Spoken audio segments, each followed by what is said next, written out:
Digital cameras, वो भी traditional cameras जैसे ही होती हैं। उनके अंदर सबसे इंपॉर्टेंट चीजें हैं body, objective lens, diaphragm, shutter और एक लाइट सेंसिटिव सरफेस या इमेज सेंसर। इनका फर्क बस इतना है कि डिजिटल कैमरास तस्वीर को इलेक्ट्रिकल सिग्नल्स में बदल देती हैं और इस रूप में ही स्टोर करती हैं। ट्रेडिशनल कैमरास में लाइट सेंसिटिव फिल्म को केमिकल चेंज करती है। डिजिटल कैमरास को कई कैटेगरीज में बांटा जा सकता है। इनमें सबसे फेमस हैं digital single lens reflex cameras DSLR, जिनके लेंसेज को बदल सकते हैं। मिररलेस इंटरचेंजेबल लेंस कैमरास भी आजकल बहुत लोकप्रिय हो रही हैं। कॉम्पैक्ट कैमरास के लेंसेज को नहीं बदला जा सकता। इस कैटेगरी के अंदर ब्रिज कैमरास आती हैं, जिनमें वाइड जूम रेंज होता है। ये सिंपल कैमरास और हाई क्वालिटी DSLR के बीच का ट्रांजिशन रिप्रेजेंट करती हैं। ज्यादातर डिजिटल कैमरास वीडियो रिकॉर्डिंग भी कर सकती हैं।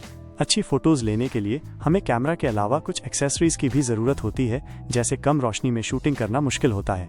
अगर लाइट कम हो तो कैमरा का शटर ज्यादा देर तक ओपन रहना पड़ता है, जिससे कैमरा शेक या सब्जेक्ट के मूवमेंट के कारण तस्वीर ब्लरी हो सकती है। फ्लैश एक आर्टिफिशियल लाइट सोर्स का काम करती है और ट्राइपॉड कैमरा शेक को रोकने में मदद करता है जब हम शूटिंग करते हैं। जब हम फोटो लेते हैं, लाइट रेज ऑब्जेक्टिव लेंस के माध्यम से गैदर होती हैं। ये असल में लेंसेज का एक सेट होता है, जिसमें लेंसेज की पोजीशन बदल सकते हैं। इससे हम मैग्निफिकेशन चेंज कर सकते हैं, यानी हम अपने सब्जेक्ट पर जूम कर सकते हैं। इमेज डिस्टेंस, जहां लाइट रेज कन्वर्ज होती हैं, उसे भी एडजस्ट किया जा सकता है, जिससे सब्जेक्ट फोकस में दिखाई देता है।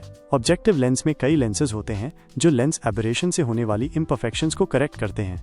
लाइट डायफ्राम के ओपनिंग के माध्यम से ट्रैवल करती है, जिसे अपर्चर कहते हैं, जो लेंस के अंदर आने वाली लाइट की अमाउंट को रेगुलेट करता है। अगर लाइट ज्यादा हो तो ओपनिंग का विड्थ कम हो जाता है, और अगर लाइट कम हो तो ओपनिंग बड़ा हो जाता है। अपर्चर के साथ डेप्थ ऑफ फील्ड भी एडजस्ट किया जा सकता है।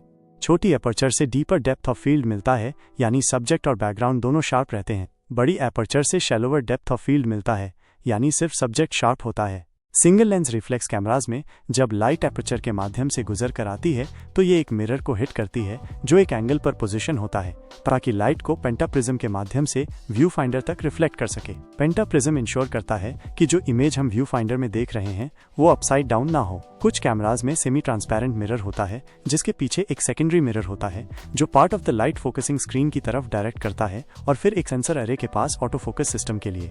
जब हम फोटो लेते हैं, मिरर फ्लिप हो जाता है और लाइट सीधा शटर के माध्यम से ट्रैवल करती है, जो उसी वक्त ओपन होता है, ताकि लाइट इमेज सेंसर यानी लाइट सेंसिटिव सरफेस तक पहुंच सके। शटर शॉर्ट टाइम के लिए ओपन होता है अगर लाइट स्ट्रांग हो, और लॉन्गर टाइम के लिए अगर लाइट कम हो। शॉर्ट एक्सपोजर टाइम और लार्ज एपर्चर आइडियल होते हैं मूविंग ऑब्जेक्ट्स शूट करते वक्त, ताकि इमेज ब्लरी ना हो। लॉन्ग एक्सपोजर टाइम जरूरी होता है रात में स्टार्स की फोटोज लेने के लिए, और कैमरा को ट्राइपॉड पर रखना पड़ता है। शटर से गुजरते वक्त लाइट सेंसिटिव सरफेस यानी इमेज सेंसर तक पहुंचती है, जो मिलियंस ऑफ फोटोसाइट्स या पिक्सल से बनता है और इलेक्ट्रिकल सिग्नल्स में कन्वर्ट होता है, जो कैमरा के प्रोसेसर के माध्यम से प्रोसेस होता है। ये फिर मेमोरी कार्ड पर सेम फॉर्म में स्टोर हो जाता है। ISO सेंसिटिविटी इमेज सेंसर की लाइट के लिए सेंसिटिविटी होती है, जो काफी वाइड रेंज में होती है।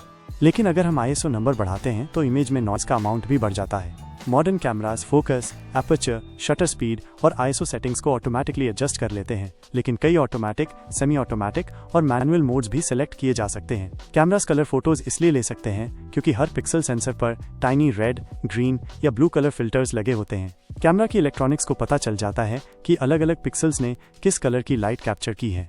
मिररलेस कैमरास में लाइट कंटिन्यूअसली इमेज सेंसर तक पहुंचती है, इसलिए लेंस से दिखने वाला इमेज हमेशा कैमरा के पीछे LCD स्क्रीन पर विजिबल होता है। यही स्क्रीन व्यू फाइंडर के तौर पर काम करती है।